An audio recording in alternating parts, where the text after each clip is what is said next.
En siglos anteriores dependíamos del clima y del seguro de los propietarios para protegernos. El estruendo de un rayo era considerado la voz de un dios molesto. Un eclipse solar parecía nada más y nada menos que un dios vengativo que se devoraba la fuente de vida. Como era de esperar, los antepasados creían que las fuerzas de la naturaleza en realidad eran dioses, seres temibles que podrían ser destructores a menos que fuesen aplacados. En contra de este telón de fondo comenzaron a aparecer las primeras criaturas parecidas a los ángeles. Los atributos más conocidos de esos ancestros angelicales eran las alas. El linaje de esas criaturas con alas se remonta al antiguo Egipto. Tenemos diosas muy protectoras, como Isis, y muchas veces son pintadas con alas en los brazos para demostrar que con las alas pueden cuidar a alguien. Puede ser al esposo Osiris, puede ser a cualquiera que necesite protección. El máximo dios en el segundo y en el primer milenio era Amún, y no tiene alas, pero tiene plumas en la corona. Para que quede claro, por un lado, tiene un aspecto celestial y por otro lado, un aspecto protector.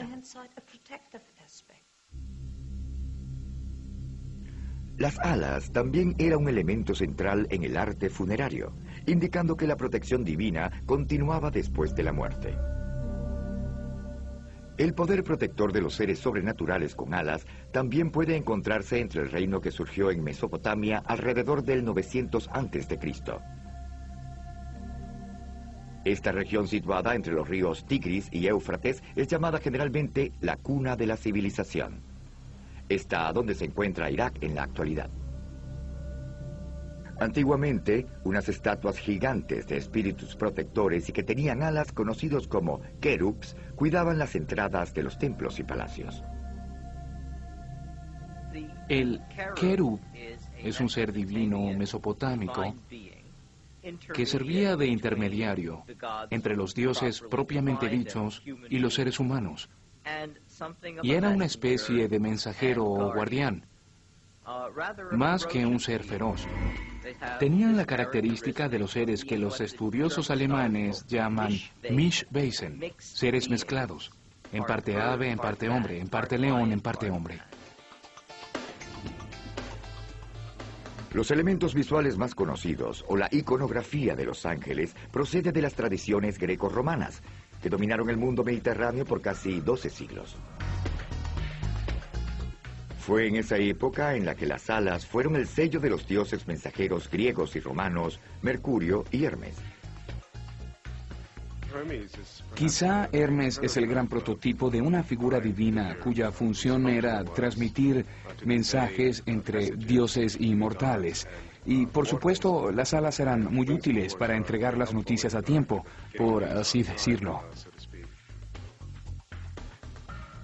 En la mitología romana, el dios mensajero era Mercurio, y este era conocido por moverse de un lado a otro, ir para allá y para acá, que es como en realidad es el elemento Mercurio.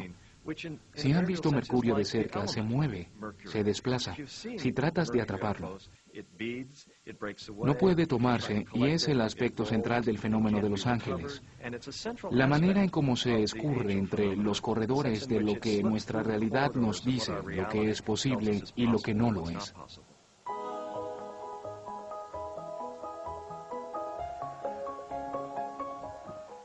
Las alas también simbolizan la emoción de la conquista. En el mundo grecorromano, el triunfo era representado por las diosas Nike y Victoria.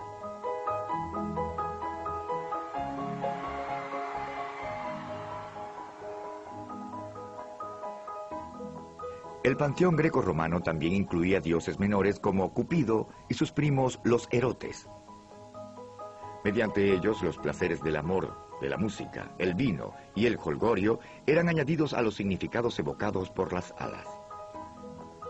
Por eso es obvio que estas figuras alegres aparezcan en joyas como pendientes y zarcillos, pero también aparecían en lugares más sobrios.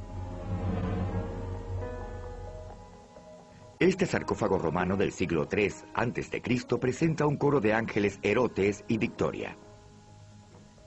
Al igual que los egipcios que existieron antes que ellos, los romanos ricos planificaban cuidadosamente su sepelio.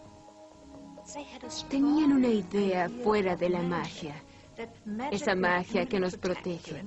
Y si demuestras cosas, entonces puedes llevarlos a la realidad y puedes obligar a los dioses a que te cuiden, a que no te descuiden en lo absoluto.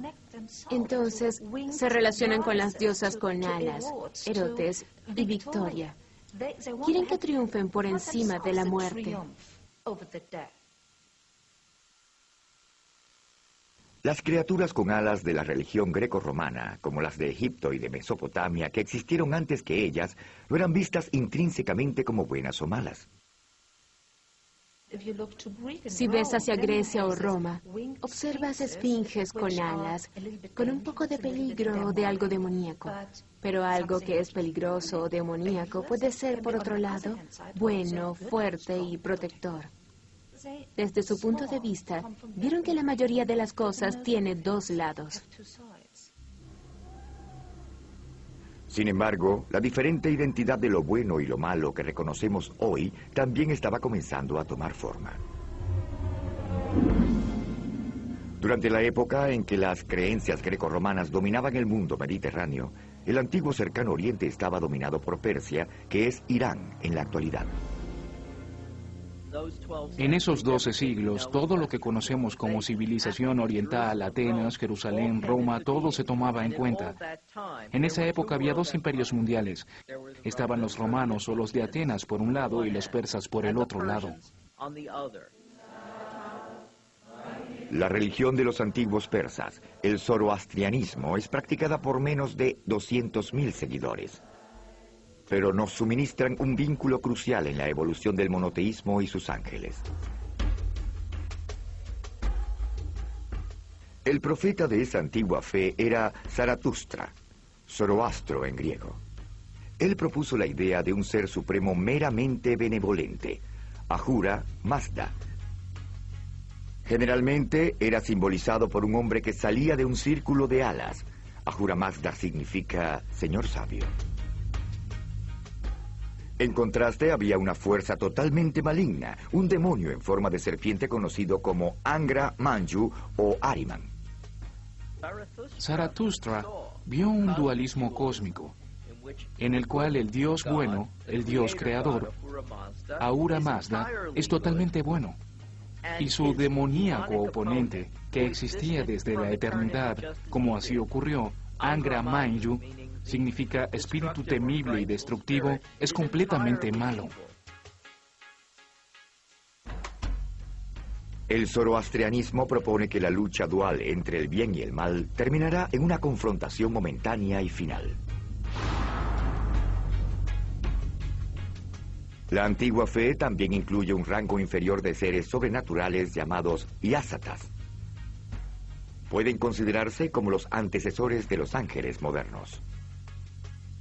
Así como la gente le reza a los ángeles en busca de protección y éxito, por curación o por fines particulares, los zoroastrianos también podrán invocar a uno u otro Yatsata.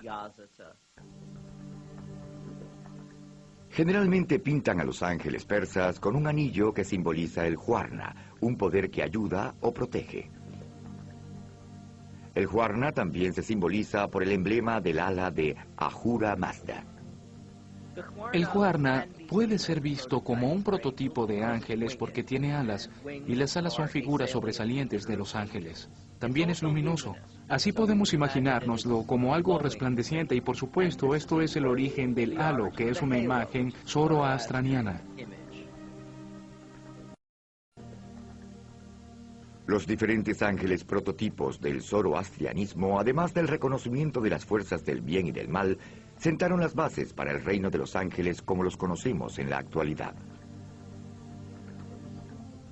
Con el surgimiento del judaísmo, las criaturas con alas del antiguo mundo rápidamente cayeron en el olvido. En su lugar, los creyentes veneran a Gabriel, Miguel y a un ejército de feroces ángeles guardianes.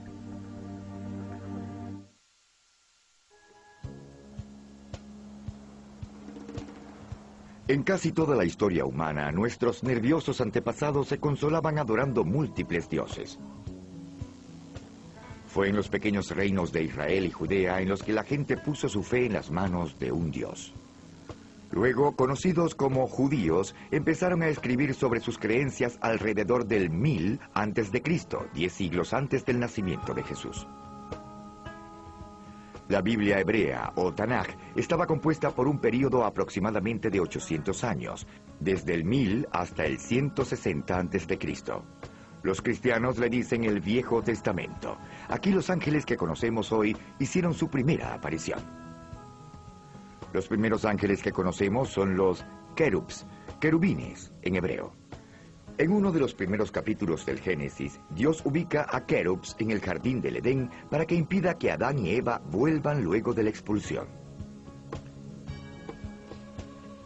Pero estos querubs no son los ángeles obesos del día de San Valentín. Estos ángeles son fuertes, aterradores ángeles de seguridad de Dios, tanto en actitud como en nombre. Los querubs provienen del querub de Mesopotamia. En el pasado, muchos dioses y diosas han sido incorporados a las religiones, así como los ángeles y demonios. Aún conservan un poco de poder y fuerza, pero fueron degradados. Por ejemplo, la diosa de 6 alas de la antigua Siria quizás ha inspirado una forma del serafín, un ángel de 6 alas de la Biblia hebrea. Los serafines están demasiado cubiertos por las alas. En parte es porque no tenemos a la disposición la verdadera forma de ellos, y por eso no sabemos cuál es su naturaleza, y en realidad las alas realmente la ocultan. No sabemos cuál es su apariencia, no podemos saberlo, simplemente son superiores a los humanos. Quizás los ángeles menos conocidos en la Biblia hebrea son los mencionados por el profeta Ezequiel. Es una extraña visión del carruaje de Dios descendiendo, algo que ve en un sueño. Ezequiel ve fuego, luces y resplandor alrededor del carruaje, así como las extrañas criaturas con alas y múltiples caras. Cada uno de estos ángeles tiene una cara humana, pero también tiene la cara de un águila, un león y de un buey. 4 caras en total. Es extraño, es muy extraño. Para mí no es un sueño, sino una pesadilla. Pero es una pesadilla importante porque ejerce una tremenda influencia dentro de la tradición judía. Aunque Ezequiel y muchos otros textos incluyen ángeles, solo en el libro de Daniel los ángeles son realmente mencionados. Quizá este texto es mejor conocido por el episodio en el que Daniel es lanzado como bocadillo a los leones reales por orden de un rey molesto. Pero es también donde los ángeles Gabriel y Miguel aparecen por primera vez en el mundo. Gabriel y Miguel son nombres completamente hebreos. Gabriel significa la fuerza de mi Dios me salvará. Miguel significa nadie puede competir contra mi Dios. Miguel, ¿quién se parece a mi Dios? Luego estos nombres adoptaron una pronunciación distinta. Por primera vez, Gabriel asume el papel de mensajero preeminente de Dios. En Daniel, él anuncia el plan de Dios para acabar con los babilonenses. Miguel, que está preparado para apoyar a Gabriel con un poco de fuerza, hace su primera aparición como el ángel fuerte de Dios. Pero Gabriel y Miguel son las excepciones.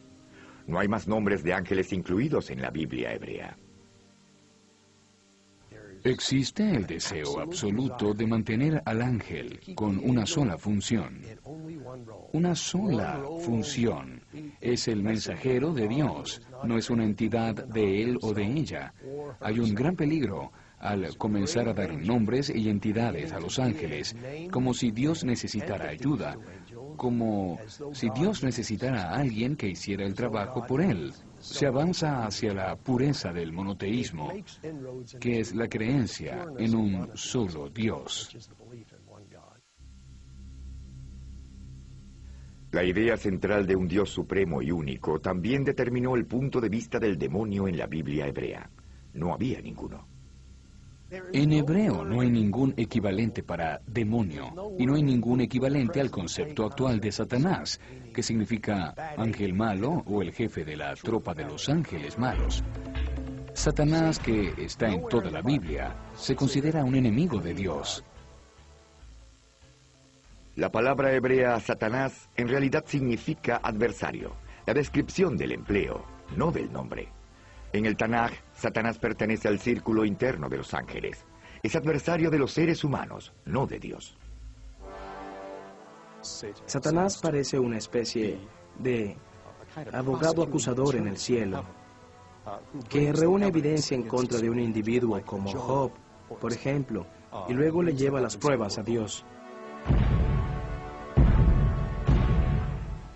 Los ángeles se reúnen ante Dios en algo parecido a una conferencia que llevan a cabo las figuras más importantes del cielo semanal o mensualmente. Dios les pregunta, ¿qué me vas a decir? ¿Qué has hecho? Y los ángeles les cuentan lo que hicieron. Y luego Dios siempre recurre a Satanás y le dice, ¿y qué me dices tú?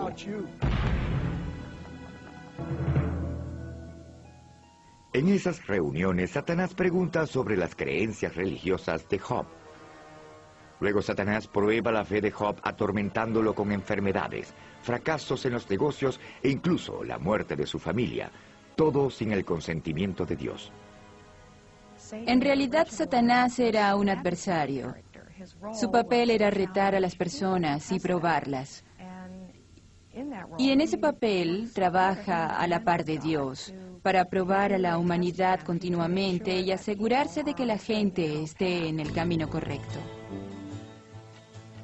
Las diligentes funciones llevadas a cabo por Satanás y los numerosos ángeles mencionados encontrados en la Biblia hebrea no son accidentales.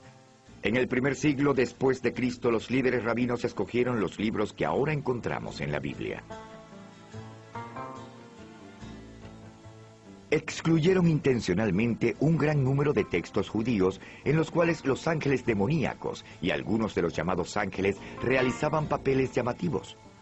Las obras rechazadas por los rabinos se conocen como los apócrifos, literalmente los libros ocultos. Es interesante. La palabra apócrifos quiere decir para nosotros textos dudosos. No merecen ser creídos, no son creíbles. Por lo tanto, en el mundo antiguo, los textos religiosos tenían muchos informes de ángeles y el hecho de que esos informes dejaron de ser entregados como oficiales no significa que desaparecieran. Muchos de estos libros ocultos le pedían prestados personajes a la Biblia hebrea. Sin embargo, las historias apócrifas adornan las historias bíblicas, variando en ángeles y demonios. Entre los más conocidos está el libro de Enoc. ¿Quién es Enoc? En la Biblia hebrea aparece en 3 oraciones. 3 oraciones. Decía que una de las ancianas había dado a luz un hijo llamado Enoc.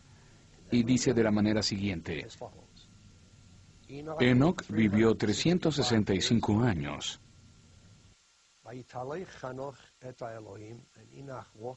Enoc caminó con Dios y luego él ya no era nadie.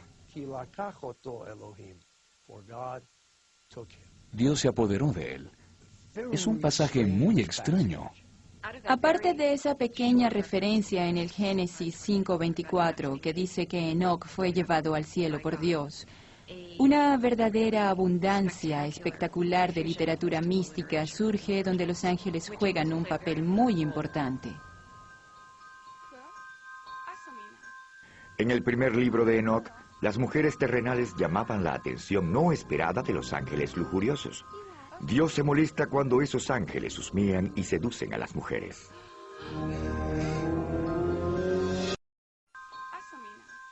En el primer libro de Enoc, las mujeres terrenales llamaban la atención no esperada de los ángeles lujuriosos. Dios se molesta cuando esos ángeles husmean y seducen a las mujeres. Los ángeles envían a Enoc al cielo para que se queje con Dios, para que evite el castigo o para que lo reduzca.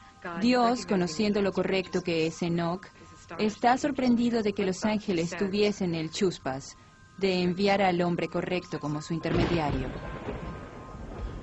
Sin embargo, Dios no se deja influenciar y envía una gran inundación para acabar con los desagradables hijos que resultaron de las uniones ilícitas de los ángeles.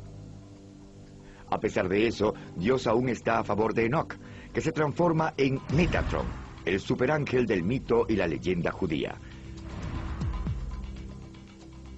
Además de las legiones de ángeles buenos, los textos ocultos también están llenos de ángeles malos. En los textos apócrifos judíos surge la idea zoroastriana de un espíritu destructivo y demoníaco. Hay una notable dualidad en el judaísmo, en interpretaciones de las historias bíblicas en las que previamente algunas fallas humanas eran responsables de unos problemas. Ahora pensamos que el problema se le atribuye a la intervención de un demonio. Un archidemonio, Samuel, se vuelve loco en el segundo libro de Enoc, donde es identificado como el príncipe de los demonios. En algunas obras, Samuel es representado como el ángel de la muerte, quien toma veneno mortal de la punta de una espada para dárselo en la boca a un moribundo. La salida de Satanás del cielo no aparece en toda la Biblia hebrea, pero se consigue en el texto apócrifo La vida de Adán y Eva. En ese texto, Satanás enfurece a Dios al desobedecer la orden divina de adorar a Adán. Satanás intenta justificar su rechazo, argumentando que él fue hecho primero y que por lo tanto tiene un rango superior al de Adán. Pero Dios no lo acepta, y Satanás es expulsado del cielo solo para convertirse en el arquitecto de toda la maldad. Luego aparece Lilith, una demonia sensual. Lilith había ganado popularidad por el hecho de que la Biblia hebrea no incluye una, sino dos historias de Dios creando a una mujer.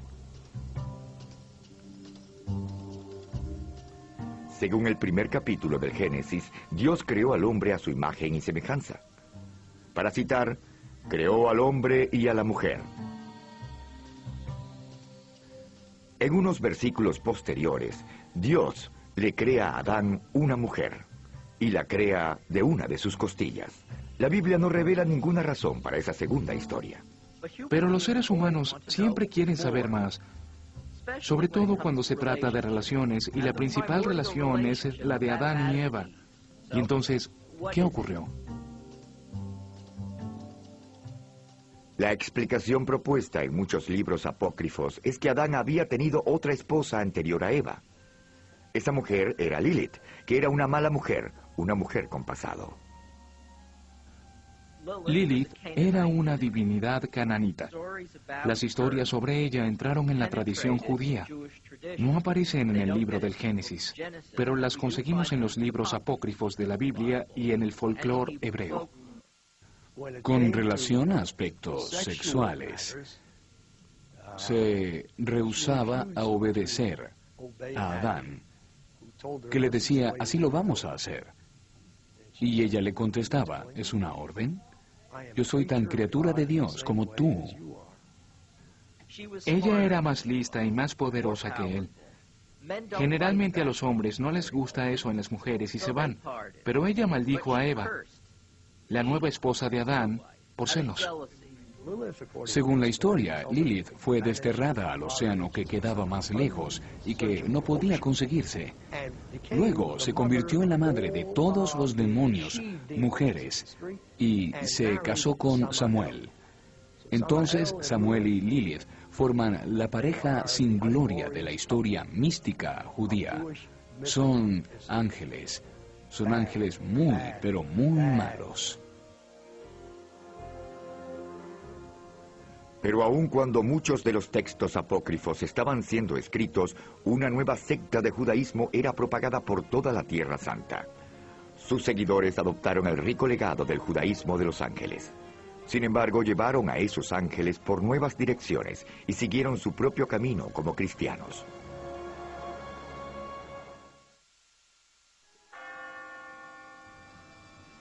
Al menos desde el exterior es fácil confundir una religión estadounidense con una europea o una cristiana.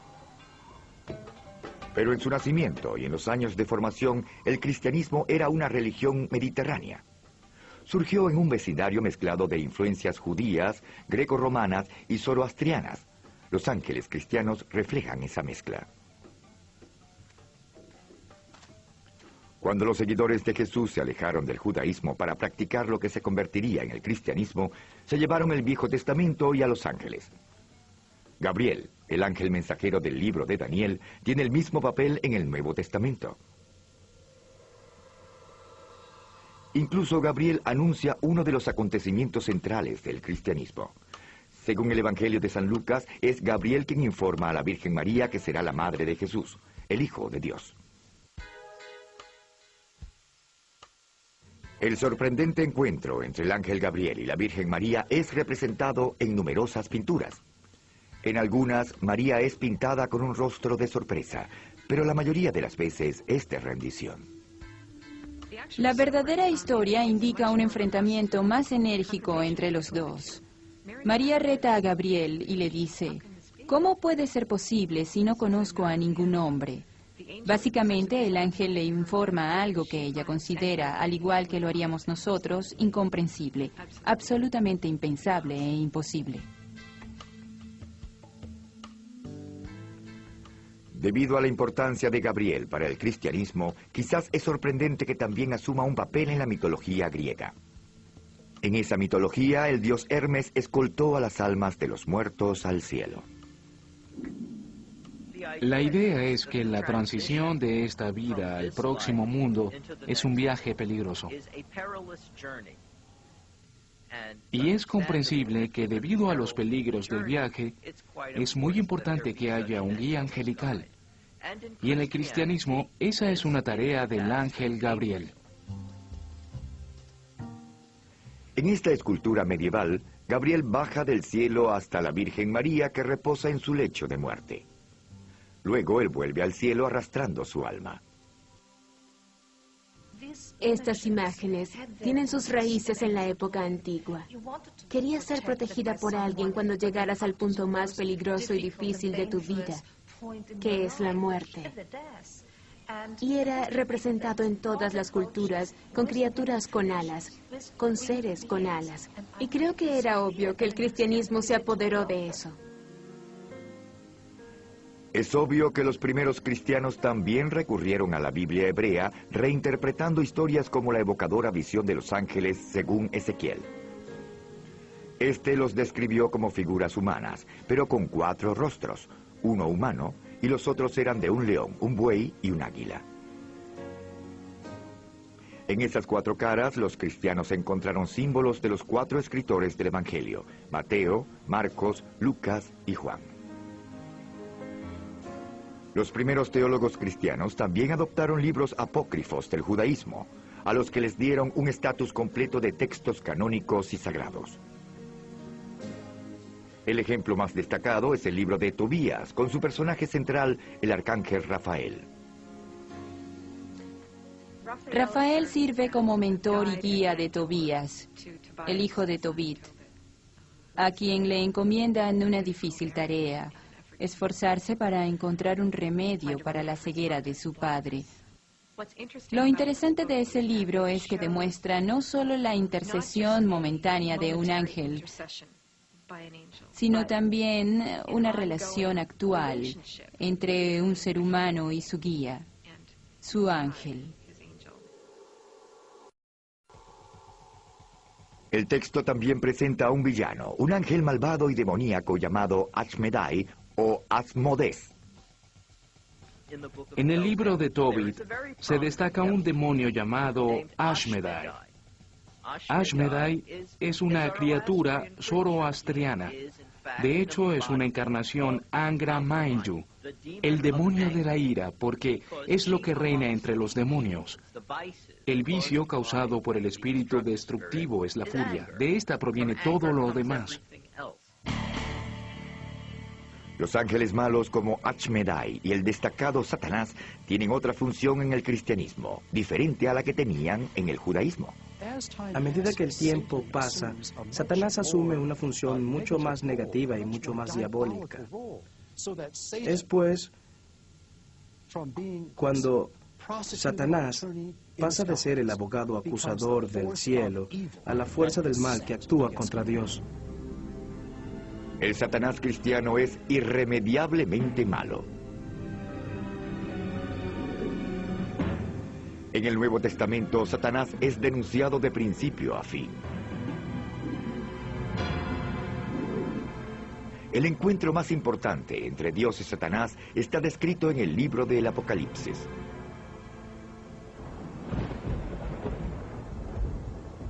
El sol escupe llamaradas que incineran el mundo.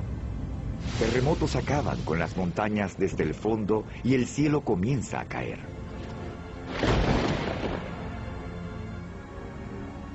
Miguel conduce un ejército de ángeles de Dios contra Satanás y sus hordas de ángeles destructivos. Satanás y sus seguidores, según el libro del Apocalipsis, al fin son castigados y arrojados hacia el abismo. Luego solo los buenos sobreviven y Dios y su gente resultan triunfantes. La visión cristiana del momento final incluye un juicio final. Generalmente se muestra a Miguel sosteniendo balanzas, que simboliza el peso de las almas y su destino, ya sea en el infierno o en el cielo.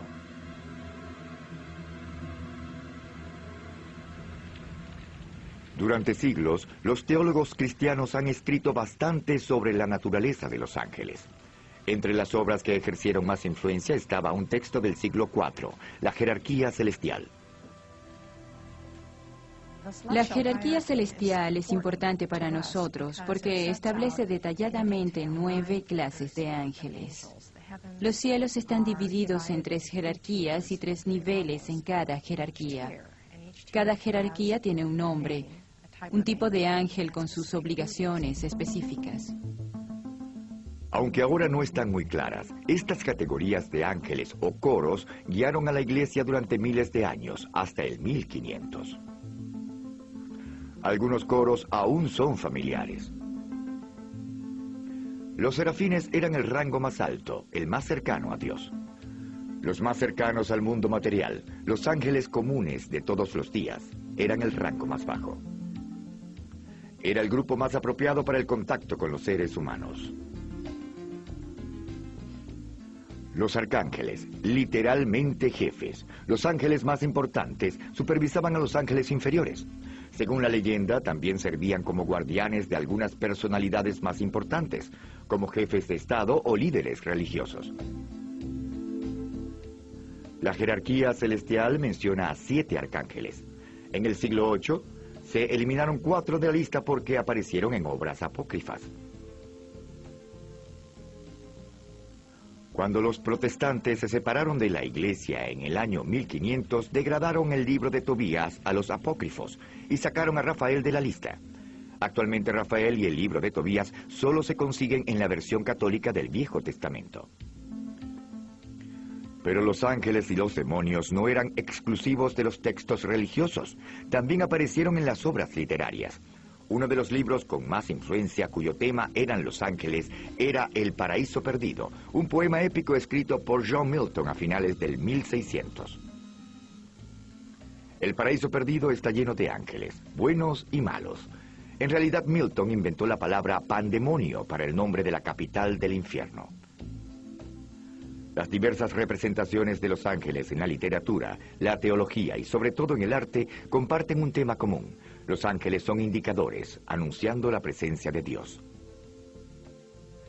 Piensen, por ejemplo, en las imágenes de la madre y del niño, o en las imágenes de Cristo en el trono. Ambas imágenes están rodeadas de unos ángeles o de un ejército de ángeles. Intenten ver las imágenes sin los ángeles y perderán un poco su poder divino. Durante los siglos, el cristianismo le ha puesto un sello diferente a la tradición de los ángeles ricos, heredada del judaísmo. Además, la literatura cristiana agregó nuevos ángeles. Pero los rangos de guardianes con alas se extenderían pronto. A principios del siglo VII, el Islam colocó una luz propia y distinta sobre los ángeles.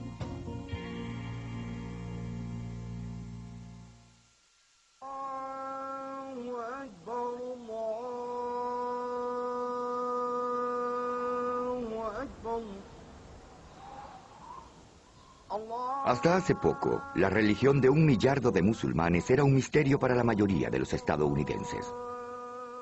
Y actualmente una sombra de miedo y sospecha ha sido colocada sobre el rostro del Islam. A pesar de algunas diferencias fundamentales, el Islam comparte un ancestro común con el cristianismo y el judaísmo. El Islam se considera una continuación de la tradición judeocristiana.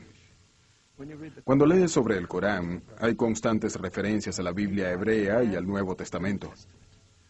Entonces, los profetas hebreos, los profetas bíblicos y patriarcas, y Jesús y María, son figuras principales en el Corán. Las obras de arte, como estas pinturas de Adán y Eva, ilustran las relaciones. Esta escena en la que se ahogaban los soldados del faraón proviene del Éxodo en la Biblia hebrea. Incluso el bautizo de Jesús es representado con reverencia en la obra de arte musulmana. La herencia común de judíos, cristianos y musulmanes también incluye a los ángeles. En el Islam se cree en los ángeles. Es uno de los principios. Son las características del creyente. Cree en Dios y en el libro, y cree en los ángeles. Por lo tanto, no son secundarios, son centrales. El Corán, la escritura sagrada del Islam, está relacionada directamente con el ángel Gabriel. Gabriel, o Jibrael, como se dice en árabe, es el ángel de la revelación. Y es Gabriel quien le recita el Corán a Mahoma. Recuerden que Corán significa en árabe Gorán, Algorán, la recitación. Gabriel juega un papel sumamente fundamental como el ángel que le lleva el Corán a Mahoma y le anuncia que él es el profeta, que él va a ser el recitador del mensaje de Dios. Es Gabriel quien escolta a Mahoma en lo que se llama el viaje nocturno, un peregrinaje épico por los cielos. En cada etapa, el ángel anima al profeta. Al final, Mahoma se queda a solas, cara a cara con Dios. Para los musulmanes observantes, el ritual de la oración es un medio para ascender a Dios. Los oradores ordinarios se conformaron después de que Mahoma volvió del viaje nocturno. Ellos decían, ¿Dios nos mandó algo? Y él les contestó, sí, les traje estas oraciones. Mediante estas oraciones van a participar en el regreso a Dios. Y por supuesto, según lo que recen, cada creyente tiene el apoyo de todos los ángeles cuando rezan las oraciones. El Corán, que reconoce a Jesús como profeta, también incluye la Anunciación, el momento cuando el ángel Gabriel anuncia a la Virgen María que va a dar a luz a Jesús. Además, el Corán habla de seres etéreos llamados observadores que se parecen a los ángeles guardianes. Se dice que en el Corán hay observadores y se entiende que el observador es un ángel. Hay un aspecto de Dios, una criatura de Dios, un ángel que está presente en todo paso, tan cerca como la vena yugular, como el Corán se expresa de Dios. Hay un modo de que Dios esté presente en nuestras vidas. Hay tradiciones que dicen cosas como, un ángel baja como cada gota de lluvia. ¿De qué otra forma cae la lluvia del cielo si los ángeles no la traen? Los ángeles son los mensajeros que hacen bajar la creación como la conocemos. El Islam también cuenta con las fuerzas del mal, criaturas conocidas con el nombre de Chayatín o Satanás. Como en la tradición judía, los Chayatín son adversarios de la humanidad, no de Dios. Los profetas vienen, nos llaman ante Dios, llegan hasta nuestra naturaleza espiritual. Satanás dice, no quieres hacer eso, tienes cosas más importantes que hacer, preocúpate solo por ti. Ignora la dimensión espiritual, mira esta tierra maravillosa, toda esta comida, sexo, control y poder. Así que esto es tensión y el alma vacila un poco. La mayoría de los Chayatines, las criaturas que seducen a la humanidad y la desvían del camino del profeta, son criaturas conocidas como jinn. Este es un concepto coránico. Creo que es más familiar para las personas con las 1001 noches. El genio, ¿no es así? Aladino y su lámpara maravillosa. Él la frota y el genio sale. Así como en las tiras cómicas es muy buena, de hecho es una representación de la idea islámica de la maleabilidad de las criaturas jinn. Estas están hechas de fuego, lo que significa que tienen apariencia, pero no es fija. Los ángeles están hechos de luz y no tienen forma. El más destacado entre el jinn y las figuras más cercanas al Satanás del estilo cristiano es el Iblis. Pero en el Islam, la batalla entre el bien y el mal se lleva a cabo en un plano más individual que en un plano cósmico. Iblis, Satanás, es visto como la encarnación mística de todas las tendencias malas en los seres humanos. Los celos, la envidia, el odio, el rencor, todas esas cosas desaparecen con la carrera de Iblis. Definitivamente está bajo el control de Dios, cumpliendo con el trabajo de llamar a la gente por el camino erróneo para que ellos no puedan distinguir cuál es la dirección correcta. Los musulmanes, al igual que los cristianos, vislumbran un juicio final. Sin embargo, la hora final del Islam no es una pelea entre Dios y el demonio expuesta en el libro del Apocalipsis. En el Islam, un ángel llamado Israfil toca la trompeta varias veces, activando la resurrección del mundo. El Corán dice, la tierra es transformada en otra tierra y el cielo pasa a ser otro cielo. Entonces sucede una transformación radical de la naturaleza, del cielo y de la tierra. Durante esa transformación épica, los muertos de todas las épocas son resucitados para que enfrenten el juicio final. Al igual que en el cristianismo, los ángeles participan. Bajan Dios y los ángeles, y luego se lleva a cabo el juicio final, en donde Dios será el juez y los ángeles buscarán a la gente y serán una especie de jurado, como fueron, pero Dios será el juez. Un ángel presenta un pergamino enumerando las buenas acciones de la persona. Otro ángel presenta una lista de las malas acciones. Luego Dios toma la decisión final. A los condenados que se han portado bien se les permite ir al paraíso, el cual el Islam vislumbra como un hermoso jardín. Todos los demás son condenados a estar eternamente en el infierno en compañía de Iblis. Hay otro lazo de unión que une a los ángeles del judaísmo, del cristianismo y del islam. Generalmente los ángeles contactan a las personas solo cuando los ángeles son muy buenos y están preparados. Sin embargo, no pasará mucho tiempo antes de que otros seguidores de esas religiones diferentes surjan con la misma tentadora idea: usar magia para invocar a los ángeles cuando y donde ellos quieran.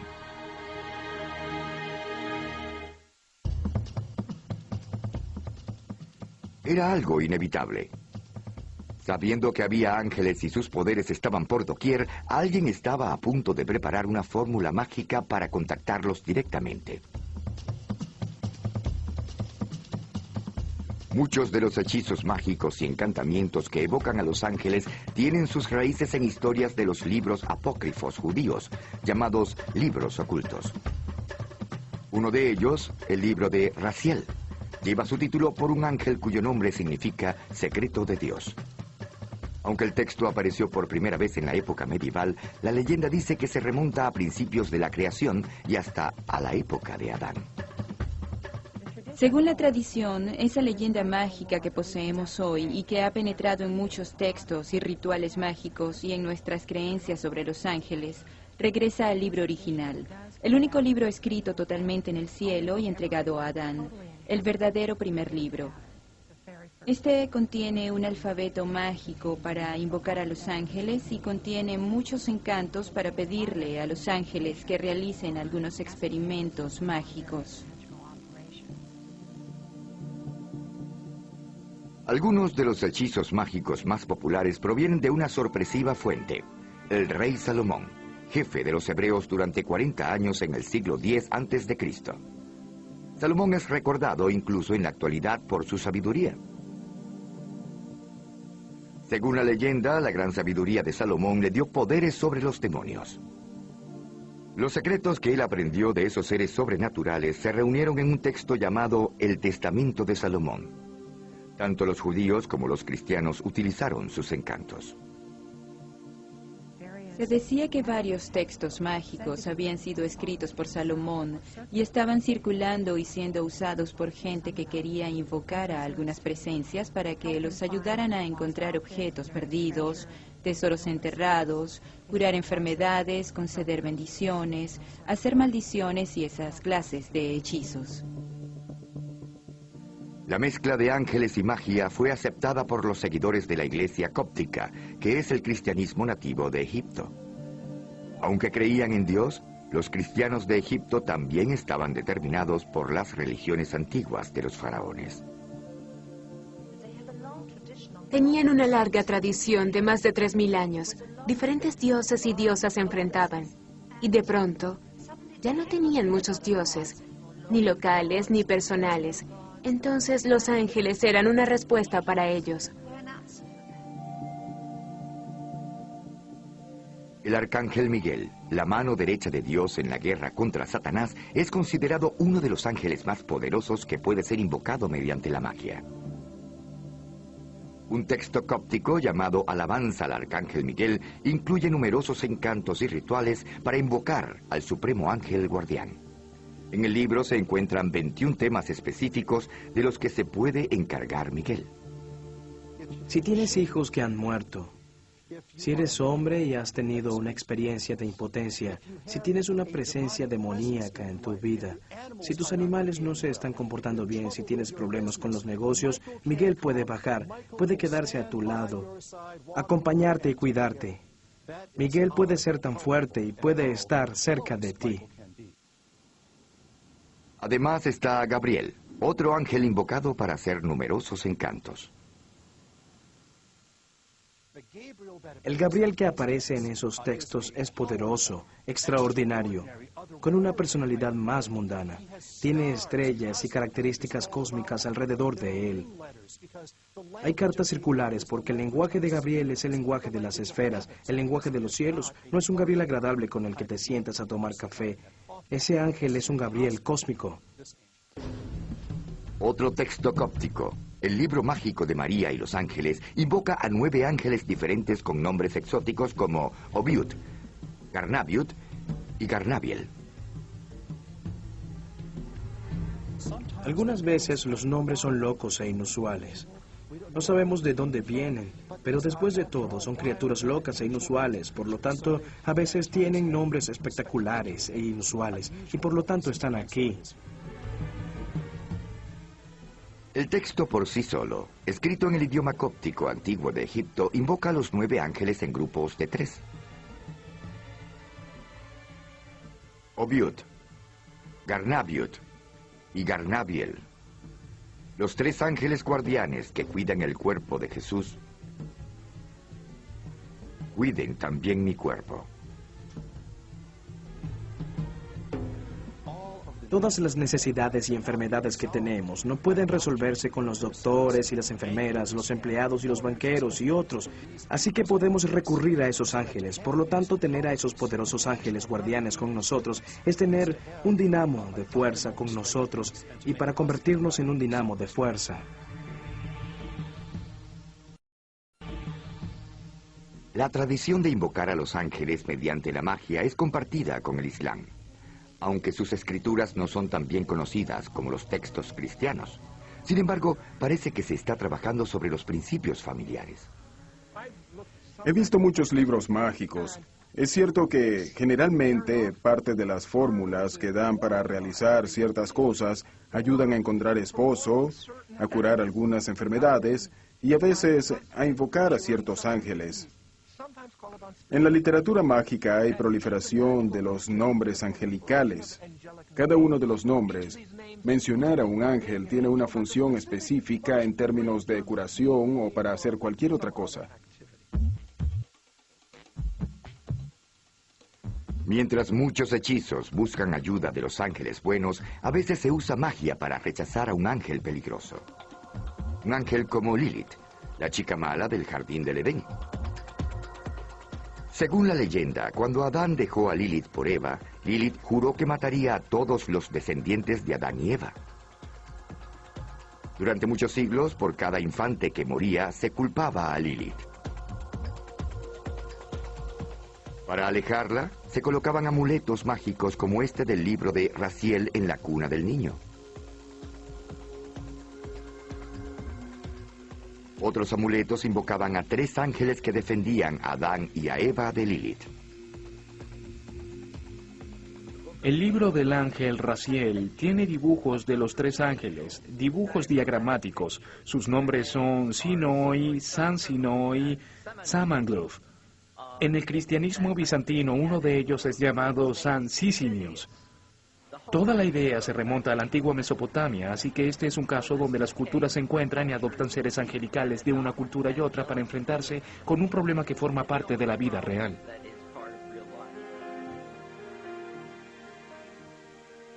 Incluso actualmente se dice que los ángeles intervienen cuando la vida de un niño está en peligro. Simplemente pregúntele a la familia Derrick en Chapin, Carolina del Sur. Como la mayoría de los niños de 5 años, a Kenley le encanta jugar. Es difícil creer que pasó sus primeros días en la Tierra luchando entre la vida y la muerte, ya que nació 3 meses antes de lo esperado. Generalmente, uno de 4 bebés en la condición de Kenley muere. Tenían un neonatólogo que habló con nosotros y nos habló sobre los riesgos. Fueron muy claros sobre lo que pasa en el peor de los casos cuando se está en esa situación. Entonces, lógicamente que nos asustó mucho.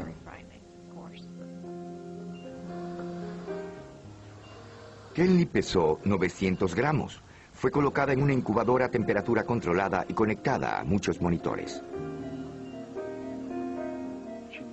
Si dejaba de respirar o si el corazón dejaba de latir, el monitor se apagaba. En ese momento entrábamos en pánico. Las enfermeras iban a ver y no había nada. Luego venían, le golpeaban el pie, todo volvía a la normalidad. Y ella empezaba a respirar. Pero estábamos muy asustados. No sabíamos qué pensar ni qué esperar. Para Sherry y Rocky Derrick, solo había una tarea más difícil que ver a Kenley en su lucha por vivir. Tener que dejarla todas las noches en el hospital. Siempre le pasaba la mano y rogaba que si lloraba, tenía miedo o necesitaba que la cargaran, alguien estuviese para hacerlo. Y que si las enfermeras o los médicos estaban muy ocupados, Dios la cargara para que ella sintiera que unos brazos la estaban cuidando. Luego de estar 10 semanas en el hospital, Kenley se fue a casa. Sin embargo, fue a la edad de 3 años que su médico dijo oficialmente que era saludable. También le decía la bebé milagro. Fue luego cuando la familia sospechó que Kenley había tenido unos inesperados amigos de las alturas durante esos primeros días peligrosos. Esa idea hizo que Kenley le preguntara a su madre por los ángeles que cuidan a los niños. La pregunta fue que si recordaba que los ángeles me habían cuidado, porque ella cree que todos tenemos ángeles que nos cuidan. Ella dijo que recordaba a los ángeles que la cargaron cuando ella era una bebé. También recuerda que eran hermosos y muy suaves, y que la cargaron. Los encuentros con los ángeles, misteriosos y sobrecogedores, como el mencionado por Kenley Derrick, se remontan a miles de años, a la época bíblica. Pero durante los últimos 500 años, la ciencia y la industria siguen cautivando la imaginación de la humanidad. La fe en las criaturas con alas ha desaparecido. Los ángeles y los demonios han sido degradados a un mundo dirigido por los dioses de la tecnología.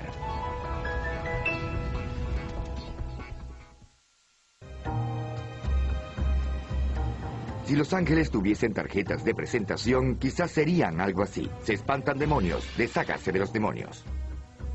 Muchos creen que los ángeles son los guerreros de Dios y que todo eso es bueno, que son los supuestos ganadores en un enfrentamiento final contra Satanás y las fuerzas del mal. A inicios del arte cristiano, los ángeles eran dibujados con fondos de oro o mostrados como mensajeros celestiales. eran materializados en parte por el mundo humano. Sin embargo, con la llegada del Renacimiento en el año 1300, la vista solemne de los ángeles empezó a cambiar. Los ángeles eran vistos en paisajes e interactuando con los seres humanos, y esa tendencia continuó hasta el punto en que los ángeles parecían tener una vida sensual y que tenían relaciones tanto con los humanos como con los divinos. Para la época del Renacimiento, el ángel había perdido mucha de su importancia teológica y se había convertido en una figura artística. Una de las ironías en el modo como los ángeles fueron representados en contextos cada vez más sensuales es que la respuesta despertó miedo donde no había control. Y los humanos estaban haciendo el amor con los demonios, y estos estaban ante nosotros, en medio de nosotros, y corrían un gran peligro mortal de ser poseídos por fuerzas demoníacas. Durante 300 años, el aterrador miedo hacia los demonios se completó por los horrores de la vida diaria. Entre el 1300 y el 1600, Europa vivió un periodo de violencia y caos terrible. Francia e Inglaterra se desangraron debido a una serie de guerras que duraron 100 años. La peste negra causó estragos en Europa, causando la muerte de 1/3 de la población. Parecía que los demonios estuvieran por todo el mundo, para tentar a la gente, para que se descarriara. Satanás estaba suelto en todos lados. Era un verdadero enemigo, y parecía que los ángeles buenos se habían retirado. El cristianismo se separó por desacuerdo. La separación terminaría con el nacimiento del protestantismo, pero para las autoridades de la iglesia de la época era obvio que Satanás estaba ganando control. La maquinaria de la iglesia y el Estado se instaló para combatir al demonio. La Inquisición se concentró en el lado demoníaco, en que los demonios estaban en todos lados, intentando alejar a la gente de Dios. En retrospectiva, podemos ver que la Inquisición estaba casi poseída por todas las fuerzas, de las que intentaba proteger a la gente todo ese tiempo. Aun cuando se desató la Inquisición y la cacería de brujas, algunos individuos estaban observando, registrando, grabando, pensando, inventando, probando y descubriendo. El empirismo, el nuevo punto de vista científico del mundo, ayudó a calmar la creencia en los demonios. Pero en el proceso, la antigua ciencia de los ángeles también fue considerada. En casi todo el periodo durante el que los ángeles aparecieron, volviendo a la antigüedad, su realidad fue algo que se dio por sentado. Eran reales en la vida de la gente que los denunció hoy en el mundo, pero con el surgimiento del empirismo, con el surgimiento de un énfasis en «demuéstrame», en la verificación, en la confirmación, en la búsqueda de las huellas, era un momento difícil para la ciencia de los ángeles. Durante el 1700 y el 1800 se le quitó poder a los ángeles y a los demonios. Incluso los cherubs, los que una vez fueron los temibles protectores del jardín del Edén, fueron transformados en pequeños ángeles. El brillo a todos los cherubs y los convertimos en pequeñas criaturas que parecen mascotas y no querubines. Encontramos ángeles en la arquitectura, en el arte, en artefactos ordinarios de un modo que nunca habían estado antes, como objetos decorativos, accesorios más que profundas fuerzas espirituales.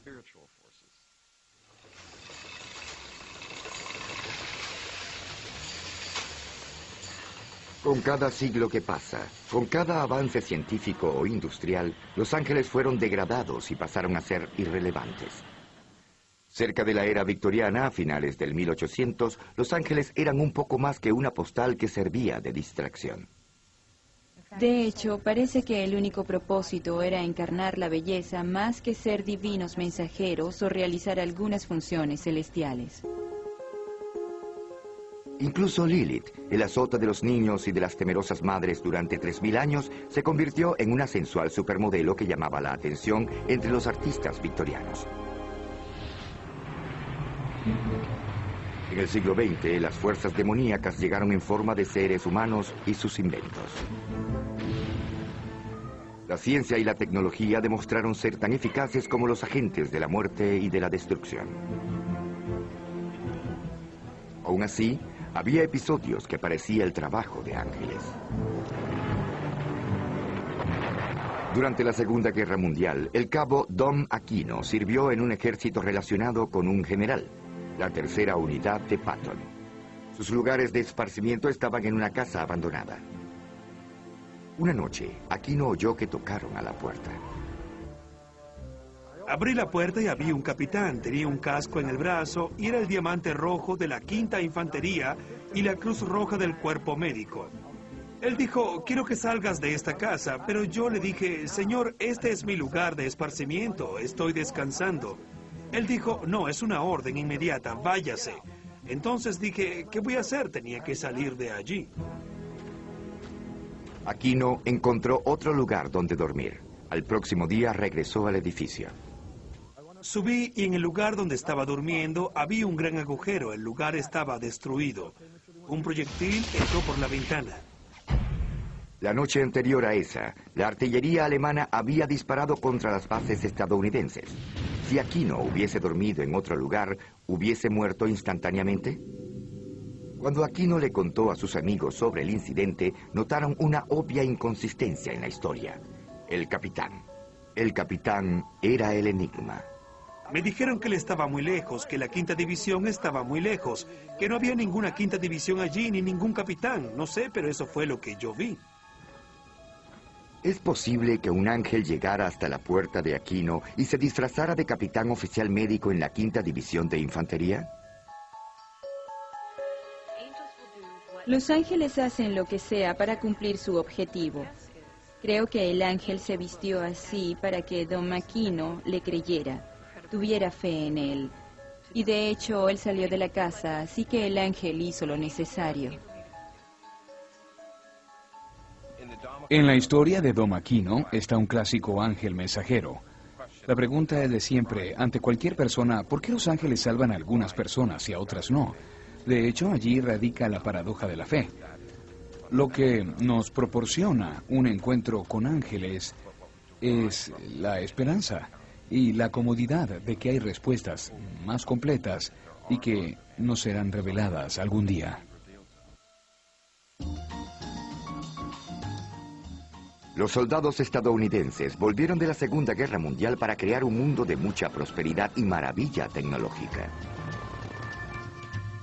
Pero quizás también era la última era en la que la ciencia y la tecnología eran adoradas sin ninguna pregunta. Al final, parecía que las máquinas no daban la felicidad. A medida que transcurría el siglo XX, la humanidad comenzó a desatar las fuerzas de la maldad.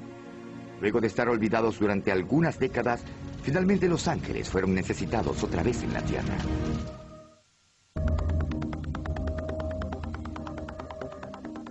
Algunos logros validaron nuestra fe en la ciencia y en la industria más que en el programa espacial. Finalmente pudimos llegar al cielo, hogar de los ángeles.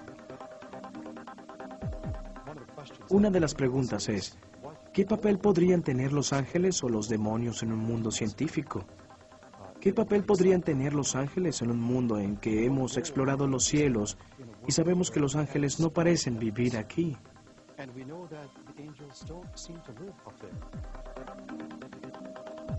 Aunque la ciencia alcanzó las estrellas, los ángeles nuevamente estaban haciendo su presencia calladamente. Una de las más impresionantes historias sobre ángeles de la época moderna surgió en Firthorn, una bahía lejana en las costas del norte de Escocia. A mediados de 1960, Peter, Eileen, Caddy y Dorothy McLean sembraron un pequeño jardín en Firthorn. Más tarde llegaron otros. Firthorn fue visto como un experimento en cooperativa entre los seres humanos y los reinos de los ángeles y los espíritus de la naturaleza. McLean dice que hizo contacto con una especie de ángel de jardines que estaba en Firthorn, así como con los espíritus de las especies individuales de las plantas. Sin embargo, los ángeles de los jardines no se parecían en nada a los ángeles del Renacimiento. Para mí un ángel no se presenta de una única forma. Un ángel puede estar aquí y allí al mismo tiempo, así como la calidad de alegría que hay entre tú y yo y todo lo demás, y al otro lado del mundo como todo lo demás. El suelo productivo en Findhorn era de un tamaño legendario. Los repollos llegaban a pesar casi 18 kilogramos. Las plantas con flores alcanzaban a los 2 metros, el doble de la altura normal. Los científicos estaban perplejos. Los demás granjeros de la región no podían tener los mismos resultados. No había ninguna explicación científica aparente para el extraño florecimiento de la vegetación en esa comunidad. Sin embargo, hubo una explicación perfecta si se acepta la idea de ángeles y espíritus. Es como si la naturaleza dijera, mira, aquí estoy. ¿Cómo llamó tu atención? El tamaño de los vegetales simplemente era una obvia sorpresa para los incrédulos. Llamaba la atención diciendo, aquí estamos, ahora estamos aquí, sigamos adelante. La verdadera tarea es cómo trabajamos juntos, cómo cooperamos. Según Linfield y otros veteranos de Findhorn, las lecciones aprendidas en el jardín aún son relevantes. Sin embargo, no tengo que llamarlos, todo está aquí. Por ejemplo, si cerrara los ojos, ¿te irías? No, abriría los ojos y allí estarías. Es igual con el ángel de los jardines, igual que con cualquier presencia angelical, es el acto de oír, ver y reconocer.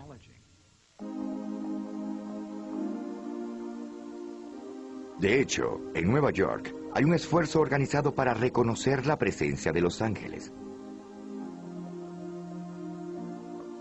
Está aquí, en el piso 20, cerca del cielo. Recibimos más de 5.000 historias al año para nuestra Angels on Earth Magazines y aproximadamente son 100 semanalmente. Estaba sorprendido por el número de personas que dicen haber tenido un encuentro cercano con un ángel, de una forma u otra, en su vida diaria. Las cartas son escritas tanto a máquina como a mano. Algunas son bien elaboradas y otras no. Son tan variadas como la gente que la escribe, pero parece que todas comparten una característica en común. La persona que nos escribe sabe que va a contar algo que es increíble.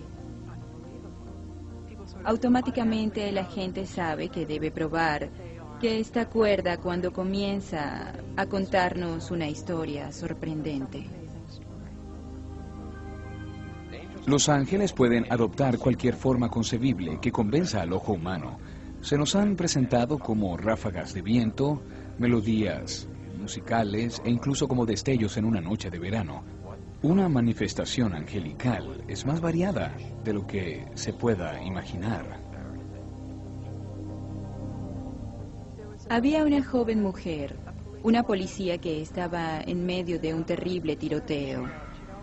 Siempre le rezaba a San Miguel y se le apareció tal como sale en los cuadros, con botas, espada, peto, alas, en un estilo muy tradicional.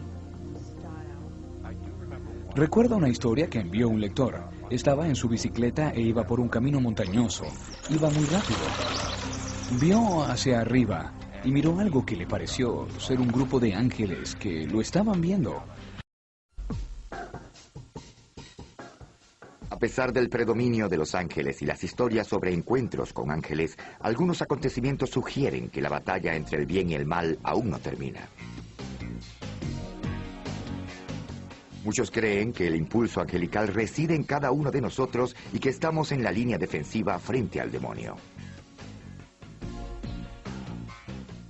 Por nuestra naturaleza tenemos el potencial de ser ángeles. ¿Y qué es un ángel? Mi concepto de ángel es alguien que hace el bien a otra persona de manera muy desinteresada. No es porque él o ella espera una recompensa. Eso mismo es ser un ángel. Es posible que los ángeles sean reales, tienen una especie de existencia independiente, autónoma. Si es verdad, sería irracional que exista la necesidad de interrelacionarse.